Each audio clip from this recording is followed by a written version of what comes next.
We are all messy works in progress. That work is ongoing and always will be. Embrace the process.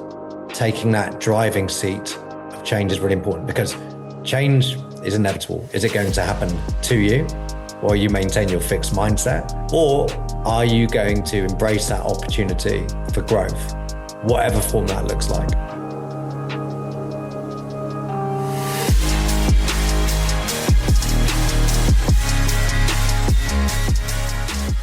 Welcome back to the Humble Mind podcast. Great to have you with us.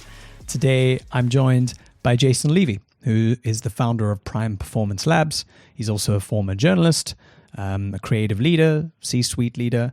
He also spent some time with the likes of Apple and Google and Vice Media.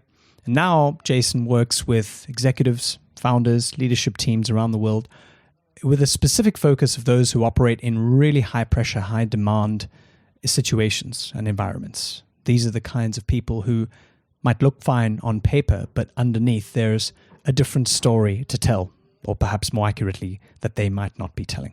What I found really interesting and insightful about Jason's approach and some of our previous conversations is not just about, mindset talk or something vague, but rather approaching the concept of performance and prime performance as an integrated system, as something that comprises both hardware and software, mindset and the actual system of the body, because performance falls apart when your hardware and software aren't necessarily in sync.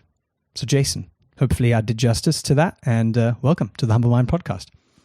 Thank you. It's wonderful to be here, and I think you've encapsulated it better than I can. So the first time we met through a mutual dear friend of ours, Sarah Schwab, one of the things that kind of caught my attention was the fact that you spent, a portion of your career at Vice Media. And, to anyone who followed the Vice story over the last decade or so, they went from, these kind of super cool, kind of millennial emo style documentaries about, common culture to, a billion-dollar media empire. So I'm really keen to hear about how your story with Vice unfolded, where that started, where that ended, and what your experience was like working with a media company like that. Sure. So 5.5 years with Vice, initially as managing director for Middle East and Africa. I was based in Dubai at the time, and then subsequently became senior vice president of international growth. A wonderful, vibrant, dysfunctional, brilliant family. So Vice, as you rightly touched on, does some incredible content, but it was actually across a lot of verticals. So you had Virtue, the creative agency, you had Vice Digital, you had Pulse Films, responsible for the likes of Gangs of London, etc. And you had Vice News. So some remarkable creative talent. So a real privilege to work there for that period and be surrounded by and learn from some of the best creative talents I've ever known. And there was also something magical. I mentioned dysfunctional in a tongue-in-cheek manner, Alex. You know the power of creativity. And I think Vice, whatever its faults, and of course it had faults, was a home for the orphans, the waifs and strays who didn't fit into corporate life and wanted somewhere where they could express themselves. And I have really good memories of watching some of their, kind of direct to YouTube documentaries, even in my student days, where it was really just this kind of cool, disruptive, almost gonzo style of, doing journalism, being the story, being in the story, but kind of showcasing something really authentic and different, which I think stood out very much and captured the attention, I think, of a lot of young people, but also sort of, changed the way that journalism could be done. It's not your dad's CNN, BBC style kind of, quite stiff and boring, dry stuff, but rather kind of real stories about real people. But absolutely. I mean, we're in a world now where authenticity is grossly abused as a term. But I think one of the things that Vice genuinely did was tell authentic stories and give a platform to voices that otherwise wouldn't have been heard. I mean, when I joined, we launched the Middle East and Africa division for Vice. And a huge part of that mission was to give a voice to young Arab voices who weren't able to be seen and heard in a normal way through traditional state-run media. And I think that was really important on a number of levels, not least on a global level, getting the chance to tell their stories and get away from those terrible one-dimensional stereotypes that were pretty pervasive and still are, sadly, actually. So in your work, not only with Vice, but a couple of different organizations over the last few years, you've changed tack, you've changed course, and now you work in a very different space. Talk to me about the trajectory that brought you here to where you are today. Yeah, sure, because I can appreciate it can look like a dramatic change, but actually there's a common red thread. So I started, as you touched on, as a journalist. I realized fairly early on in my career that I was a good, solid 6, 7 out of 10 cart horse as a journalist, as a storyteller. And I worked with colleagues who I considered more talented and went into management because actually I realized that what gave me joy was trying to create the right environment for their talents to flourish, for them to fulfill their potential. So that was true when I was in magazines, it was true when I was at Vice, and it was subsequently true when I was in 1021, the culture agency. I think it's such a privilege to work with talent, and it's a beautiful puzzle, particularly when you're working in the creative industries, to try to create that environment and to also, I think, work around that tension point between creativity and commercials. So the move now into leadership development is driven by actually the same propulsion. How do you support people to fulfill their potential? In this case, we're talking about in corporate life. But I think obviously, as you touched on with that integrated approach, one bleeds into the other. Your professional life bleeds into your personal life and vice versa. This idea that somehow you can leave the office physically or metaphorically and somehow shut the door on your feelings and emotions is of course nonsensical. And yet far too frequently we are still operating as if those silos are real. So, okay, so let's zoom in then a little bit into leadership development, because this is not a new space. The questions that you're asking, and indeed in some of the work I do that I'm also asking, these are not new questions. But at the same time, they're stubbornly difficult to kind of answer, or at least to get to the point where we can get to the point where ultimately leaders are changing some of those behaviors and some of the habits and the way they make decisions, so that there's more of an inclusive way of how they lead. They can change the culture from the inside out. They can be balancing, profit with purpose, all of that. But there seems to be no shortage of noise when it comes to, all the how-tos, how to do this, do that, do more of this, sleep more, blah, blah, blah, blah, blah. So if the world is something that can be kind of hacked with better advice, why are we still in a period where we need leadership development? Or, is there something that's not working? Is there a view that you have on how to ask that question? I know I'm asking a few different questions there, but it's just such a kind of a dense area, isn't it? Yeah. So I'll start with a very clear statement from my side, which is Prime Performance Labs is not the panacea. Ultimately, what matters most is what works for the individual or the team. I am extremely against what we see most frequently on social media, which is this top-down approach of very, very simple solutions to very complex issues. It's an illusion. And it's also encouraging people to abandon their authenticity to try and fit into straitjackets, normally for commercial reasons. So my attitude is we will work with you. We will meet you where you are. And crucially, we don't have, apart from the integrated approach and where possible being evidence-based, we don't have a definitive model because every individual is unique. Their circumstances are unique.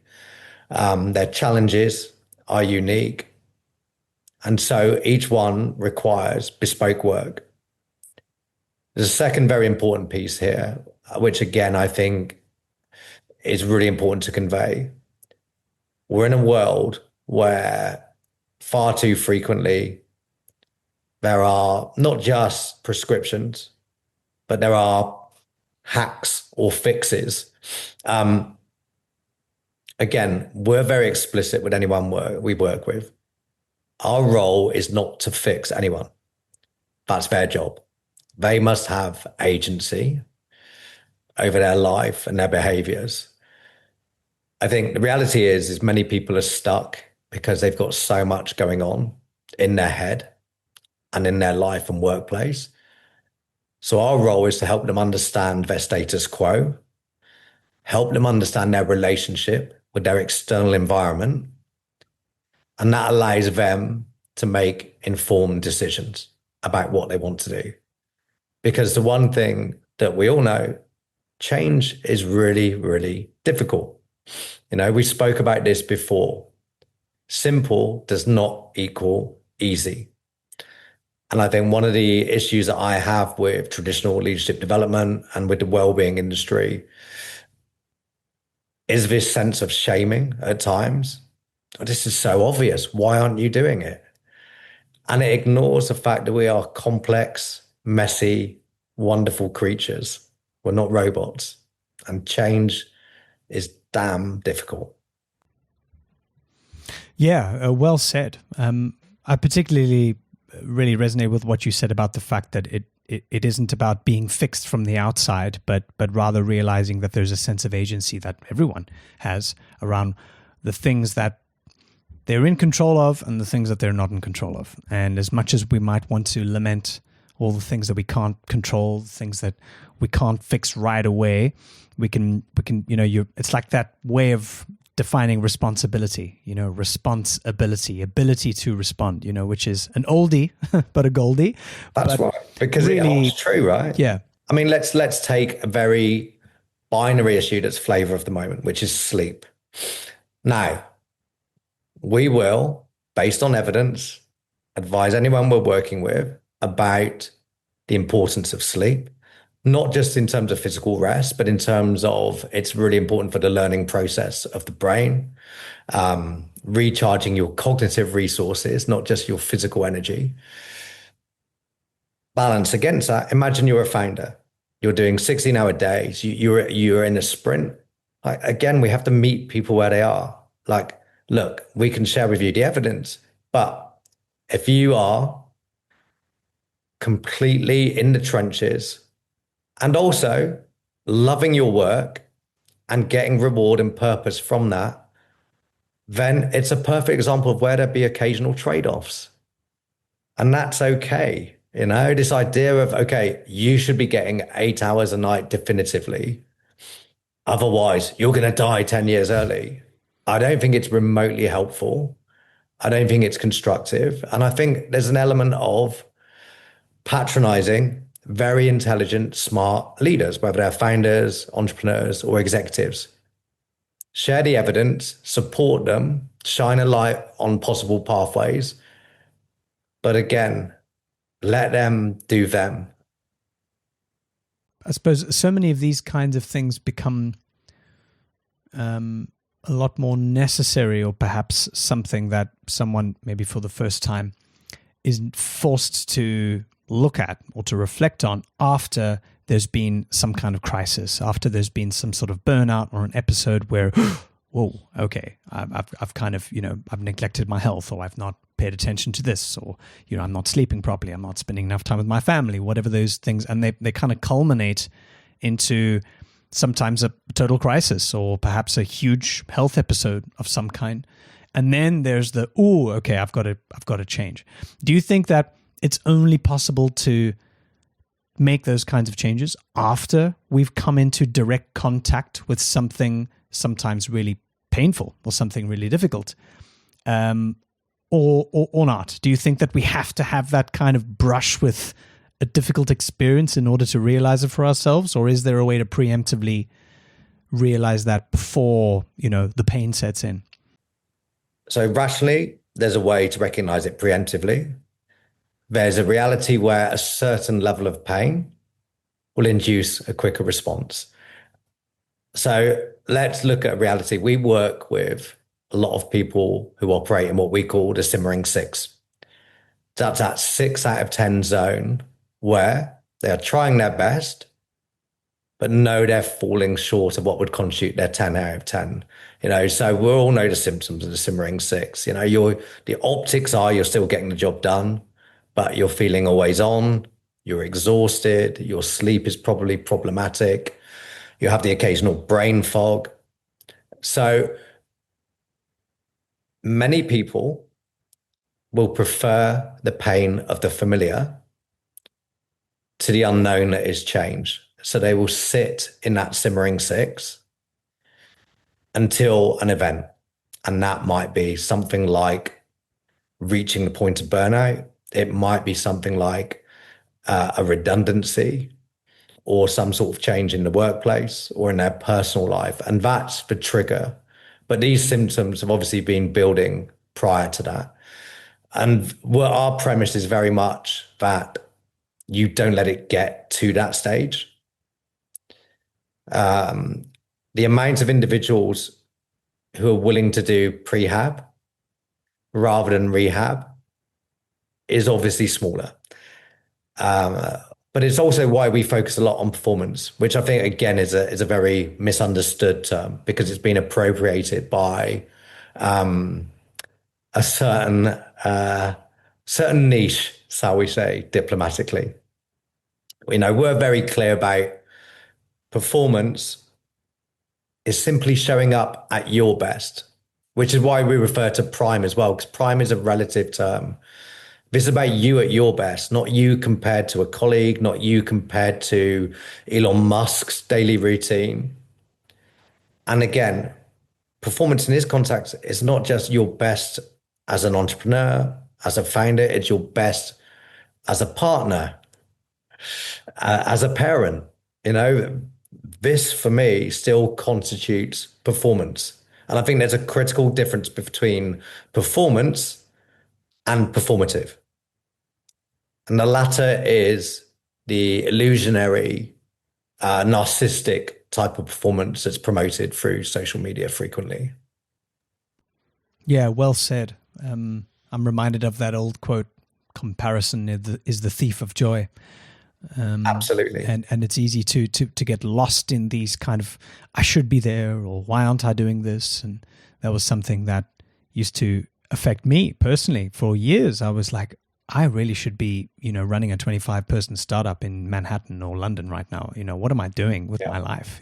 But I suppose after really coming into grips with the kinds of questions that I wanted to have more clarity on, and through a few different things that I've been doing and looking at and finding new practices over the last few years, I realized that I was asking myself the wrong questions. I didn't actually want those things. I wanted different things. And I suppose when I took that agency, when I was honest with myself, and when I realized I don't have to be running someone else's life, I just need to be running my one, then it became a lot easier to, I think, just to have a little empathy, self-empathy, Yeah, I love that. And then it's, we talk a lot in our work about self-compassion, which again, I think is a very misunderstood term. Self-compassion for us is actually about courage, and it's about wisdom. The wisdom to take the time to truly get to know yourself versus the stories we can tell ourselves and that need to be unraveled at times. And then the courage, because going back to the earlier point, change is really difficult. And change is even more difficult when you're swimming against the tide. So what I mean by that, for example, is when you're in a culture of presenteeism, walking out the door at 6 p.m. when others are glorifying the grind, you may rationally know A, you've done everything required of you. B, you'll show up better the next day for having stopped at 6. It's still incredibly difficult to do if there are a number of other people remaining in that office till 10 p.m., for example. So that's why I believe courage is a genuine word when it comes to self-compassion. Mm. Yeah, beautiful. Did you have a version of that personally for you? Where you mentioned earlier the kind of the cost of change versus the cost of doing the same. What was that moment there for you as well? Was there a Oh, burnout moment? absolutely. Absolutely. And again, look, going back to the notion of the guru that tends to show up now in social regarding leadership development and personal development, like it's nonsense. We are all messy works in progress. Um, and I think for me, that work is ongoing and always will be. Embrace the process is what I say, versus beating yourself up about not being perfect. That's an illusionary quest. I think for me, what was the watershed moment? The watershed moment for me was I was in a role that on paper looked wonderful. Global COO. Two main clients were YouTube and Apple Music. So technically, everything I'd worked towards. What was missing? Um, Values misalignment. That was a huge thing for me. Um, so, and I think that's really important when we talk about subjects such as burnout. I think there's a binary tendency to talk about burnout through the lens of hours, amount of hours consumed. And of course, going back to the integrated approach, you need to look after your hardware. So hours do have an impact over time. However, equally, I've been in situations working 16-hour days, surrounded by brilliant people who are committed to doing great work. That's incredibly enriching. It's empowering. It's rewarding. It gives you a sense of energy that propels you forward. Equally, you can be in a role where you're working 8 hours a day. And if you don't feel seen and heard, if Mm. you feel there's a very strong misalignment in terms of values, it's affecting your integrity, your ability to express yourself authentically, then that can take a very, very heavy toll, but ultimately manifests itself physically as well. So I was very aware that the story I was telling myself, this is everything you've worked towards. Resilience is your badge. You're the guy who's always willing to go harder, faster, longer. Like embrace the pain. I had to unpick that. And of course, I didn't do it alone. I was very fortunate to be friends with a wonderful executive coach. So I practiced what I preached. And I said, I've always prided myself on my resilience and my ability to overcome challenges. Mm. And she was incredibly perceptive. And she said, resilience is an incredibly important quality, but only when it's aligned with progress and with values.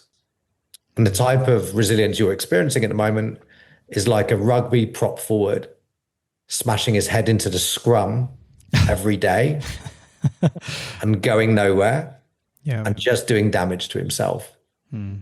You haven't got an end destination here or an end goal, and you certainly don't believe in the process. Yeah, there's something to be said there about the kind of the direction of effort and progress rather than just that blunt force in any direction. And I suppose that's what she was prescient to tell you. Sounds the kind of That's advice right. I think we could all do with. Yeah. Yeah. Yeah. And I think it relates very strongly to energy. Again, it's such a nebulous, wonderful thing, energy. We're in an era where we understand more than ever about our bodies and our brains. But energy is a perfect example where people can still misunderstand it. So you have people obsessing over their sleep data, for example. Mm. And I think tracking with sleep data is perfectly legitimate and can be a useful tool used sparingly. However, we're in a tendency now to over-index on it. It's back to wanting simple solutions to complex issues. Mm. And so if I find anyone who's enthralled to their sleep data, I tend to give them a very binary situation. So, imagine that you're running a business and you've had 8 hours of wonderful sleep. You go into a meeting with your biggest client that morning, you believe everything's amazing, and they turn around and say they're pulling all their business from you. It doesn't matter what your sleep data says or how you are feeling in terms of energy level prior to that meeting. You're going to be on the floor and probably for the next few weeks as well. Flip side, you go into that same client, but you've only had 3 hours sleep because you're nervous. You think the account could be going.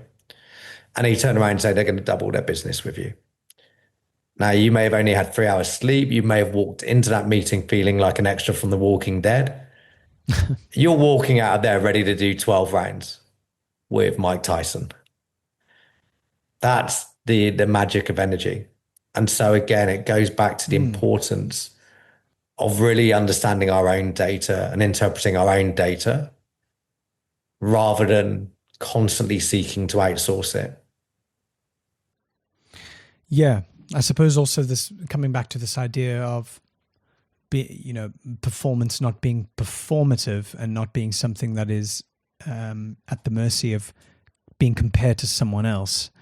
Reminds me of this guy who used to be a coach for runners and long distance runners, and he was always saying, you've got to run your own race. It's not about beating the other guy's time, but it's about being your personal best and what is your time, and you're only kind of in a dead heat with yourself, not anyone else. And I think that takes the kind of the needless competitiveness out of it, which is a relief, I suppose, but also I think it helps to return to this idea of things being a practice and entering into better rhythms and rituals with yourself over time, because any big changes require time. Almost nothing is fixed overnight. And you're going to need that energy, but also that sort of dedication to being able to go, well, okay, maybe I didn't make it today, but tomorrow I can try again. And maybe that'll be a personal best. Maybe that'll be an improvement. Absolutely. And it's critical to it is embracing the process. Getting away from the illusion of artificial destinations and accepting that progress is never linear. And true progress is almost, without exception, incremental. And I think underpinning that is a curiosity about yourself. What is me at my best? What nourishes me? What feeds me mentally, physically, spiritually? Rather than just following the pack or doing something because you're told to. I think that's really, really crucial, particularly because there's one absolute that we tend to forget. We are not calcified individuals. We're in constant change and evolution. So what nourished us 5 years ago potentially doesn't hold true anymore. Yeah. So again, this is why taking that driving seat of change is really important, because change is inevitable. So is it going to happen to you while you maintain your fixed mindset? Or are you going to embrace that opportunity for growth, whatever form that looks like? It kind of tees up to the question I have in mind now, which is, do you think the goal of better or prime performance, performing at your best, is to create more capacity to do more stuff? I can get more out of the day. I can get more out of, every single energy cell in my body. Or is it to create space so that there isn't the need to rush to fill the plate, to fill that space, but for that to then perhaps, allow new things to happen? Yeah. Again, the answer is never binary because it depends on the individual. As a general rule, I will always favor subtraction over addition, because our tendency is to self-impose pressure, absorb more things. I need to be doing more. The productivity trap, the glamorization of busy. Mm. And I think it's a fallacy. I think if we look at the things in life that we find most fulfilling, most rewarding, it will tend to be deep, meaningful work. And we will tend to express that through how we felt versus the tick box of productivity. Mm. Again, I say this with tongue planted half in cheek, but so many people will talk about something like a wedding day being the most magical day of their lives, most important day of their lives. I've yet to meet anyone say it was that important day because they managed to bring it in under budget and everything happened on time. Yeah. So as I said, it's a tongue-in-cheek reference point to it, but I think productivity again is somewhat illusionary. Mm. So when I say do the work, I'm talking here about holistically work on you as a person and do the things that genuinely Mm. nourish you. Again, one of our very, very strong principles at Prime Performance Labs is because we are complex emotional creatures, it's completely legitimate to treat emotions as data points. They're Yes. wonderful insights. So if you are, for example, we're doing this in January, and your New Year's resolution, doing some form of exercise because you feel you have to, and doing it feels like torture, like, don't do that exercise. It's not sustainable. You don't enjoy it. It's bad use of your most valuable commodity of time. Try something different that achieves the same outcomes. Experiment, have fun. These Mm. things are massively undervalued and underrated. And we know, thanks to neuroscience, that these are the kind of activities where you're having fun, where you're enjoying yourself, are wonderful for brain health. There's this misnomer that play is a reward for great work. Whereas actually, and again, I know your community is full of wonderful creatives. Many will know instinctively the truth of the fact that play is actually an environment that and conditions that stimulate great work. Absolutely. You're reminding me of an amazing talk that John Cleese gave. Must have been 30, 40 years ago or something. It was it wasn't in a comedic capacity, but of course he excelled anyway. And he was talking about creativity and the role of play. It's really worth watching. And one of the beautiful things he said was that in order, just similar to what you said now, in order for us to kind of really find new outcomes, for new ideas to come, we've got to be able to lower the stakes and take away the pressure that comes with normally how those kinds of environments are created around us. No one thinks up a beautiful $1 billion idea when, we're in a windowless room and there's pressure and everybody's sweating and we're shouting, right? It's all about the environment. And in that environment is the condition for curiosity and trying things out and experimentation. Those have to be the kind of the factors around you so that it not only lowers the tension, but also if we're agreeing to be creative, if we're agreeing to play, then it also means that while you're playing, you can't make a mistake. And I just love that because, we're always on this kind of super dangerous kind of tightrope that we think we're on, where it's like, oh, can't make a mistake, high performance, high productivity, absolutely everything needs to be hit, right. And that's impossible. But also when we move away from the stigma of how terrible it is to make a mistake, that's when we can really get the most out of that experimental kind of nature of that environment. I couldn't agree more. I read an article, I think it's about 10 years ago, that had a hugely profound impact on me. particularly given at the time that I was in the creative industries. And it was basically the premise was think more like a scientist. So, of course, the hook got me. Uh, and the premise of the article was essentially scientists love to experiment. And when they embark on a series of experiments, they embrace failure as part of the process, as an opportunity to learn new data points that propel them forwards. No scientist starts an experiment expecting, hey, I fixed this first time. I mean, we all know the data about the likes of Edison, the likes of Dyson, how long it took them. And I think that's hugely important in life because, again, you're constantly bombarded at the moment with this idea that perfection is achievable and you are somehow not worthy if you're not able to nail it. And it's utterly nonsensical. It flies in the face of reality. And it makes people feel diminished, which I think is just appalling. And embracing play and experimentation is freeing in that regard, particularly when we're weighed down by things like status and identity. Yeah. Once again, going back to the stories we tell ourselves, the high bar we set, which we're, most of the time hopeless to try and achieve just because it was the wrong story or we didn't see it right.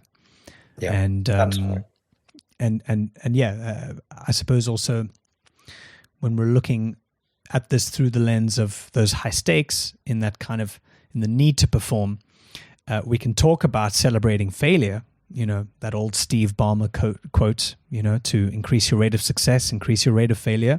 Sounds great. And it is the right advice and it's the right thing to do. But no one is going to sort of just say that in the middle of a shareholder meeting necessarily. Like, guys, let's fuck up a bit more often. Let's start doing that, So it's the right message, but so hard to communicate and so hard to love while you're doing it as well. That's right. And I think you've touched on a wonderful inherent tension point, which goes back to the importance of nuance, which is if it's a commercial setup, how do you create controlled conditions for experimentation? One of the things that always fascinated me working in media was full of incredibly bright people, people receptive to new ideas, absolutely zero investment in R&D, something that was a given in other industries. And to this day, that still intrigues me, and I think there are various reasons for that, probably everything from very basic ones, such as margins, through to, I think, issues like status, desire to be perceived as experts.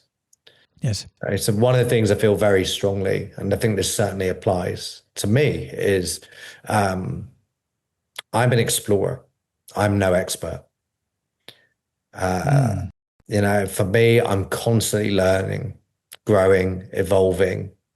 And I think it's a classic case of the more I learn and understand, the more I realize how little I know in relative terms. And so that curiosity is my fuel. This is wonderful, finding out these things about the brain, the body, the mind. And then I think it's about a value exchange. Goes back to my principle of absorb what's useful, discard what's useless. I want to share that information in the hope it's helpful. And if it is for that individual or that team, wonderful. But again, all I can do is share, not fix. It's so many things you said there are absolutely bang on and worth expanding on. I suppose one thing I'll say is this is one of the reasons why I'm really quite optimistic and hopeful about artificial intelligence, but not in the obvious way of, how awesome it's going to be and how I can just automate everything, but rather because I think it's going to really radically shift the definition of something like an expert to much more being like an explorer, like you said. Still starts with the same three letters and it still means the same thing ultimately, but it just takes a totally different way of looking at what it means to be an expert. I always think experts aren't people who are experts. This is my field and I studied for 35 years. Sure, there's certain places where that matters, but I think you're an expert when you try new things and when you're not afraid and you're willing to, see, well, let's test that. And maybe common knowledge isn't so common. And let's maybe break that, and see what's behind it. And that curiosity and that sense of experimentation then follows. And I think that's where that human premium, if we're looking at the age of AI, is going to reside. It's not about what are the things that are known for sure, because any large language model is going to kick your ass. It's about the things that we don't know and the more creative ways we can interrogate our own ignorance. I love that. I love that. And I agree so strongly. When I'm very fortunate in this chapter that I get the opportunity to spend time with some incredible minds.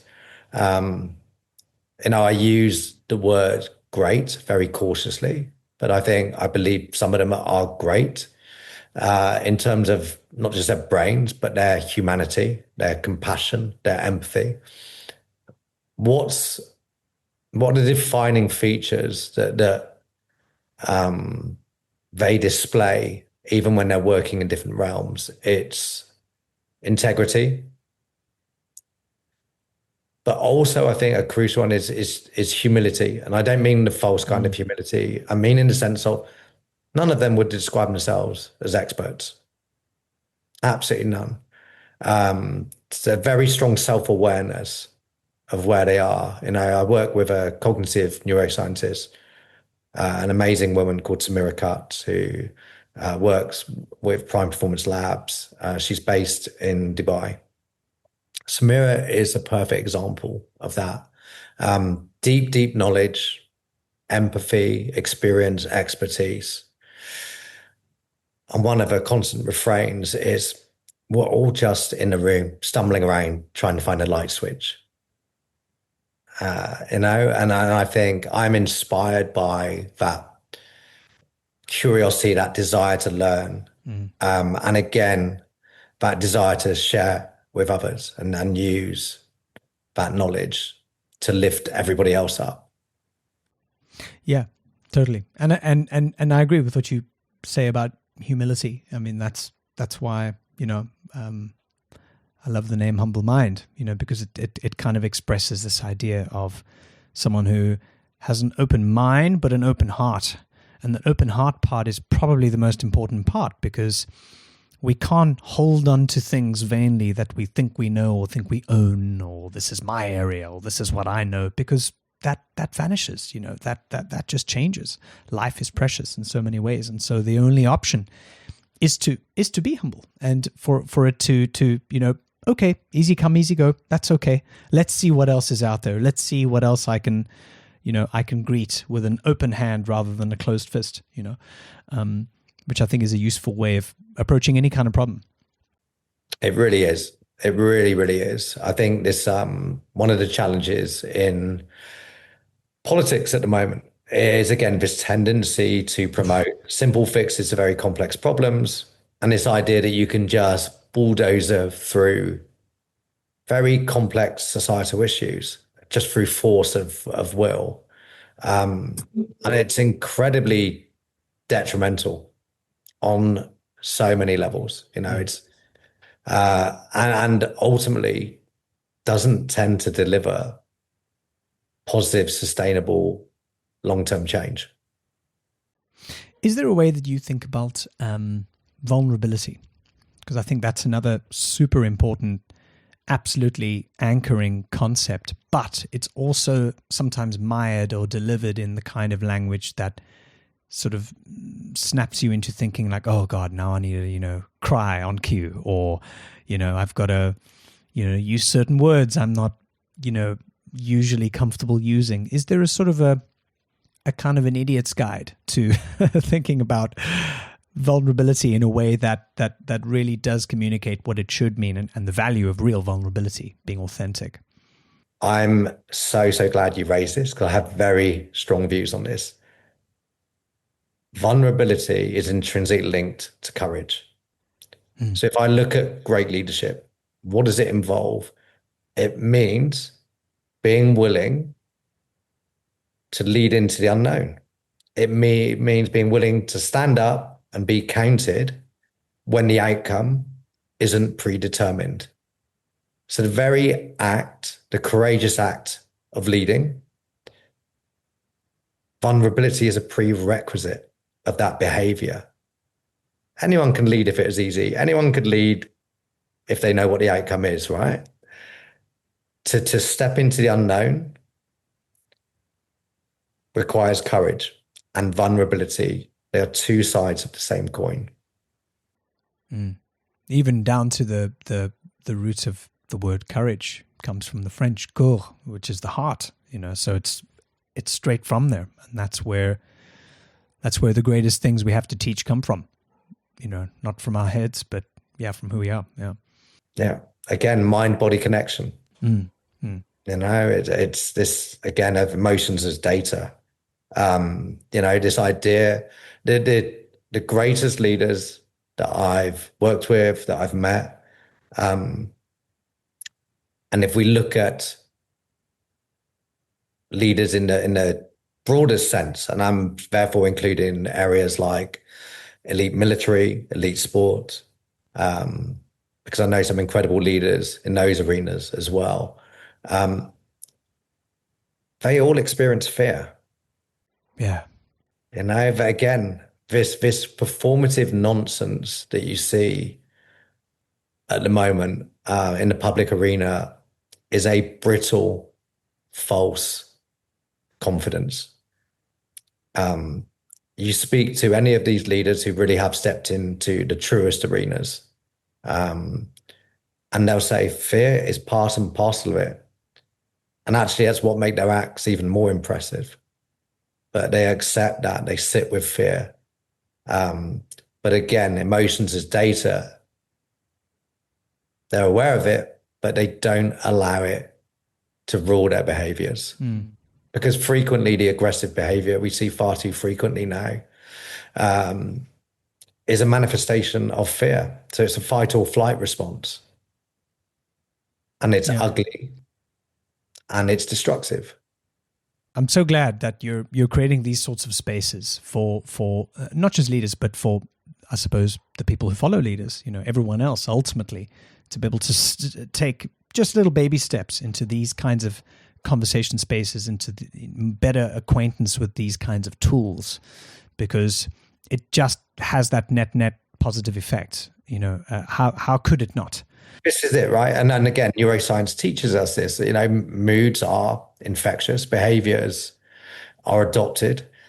And so it's so important that anyone in a leadership role is aware that their own actions have consequences, unintended or otherwise. And to be very clear, we obviously are a business and will work with a certain level of leader. But in terms of my own personal beliefs, anyone's capable of leadership.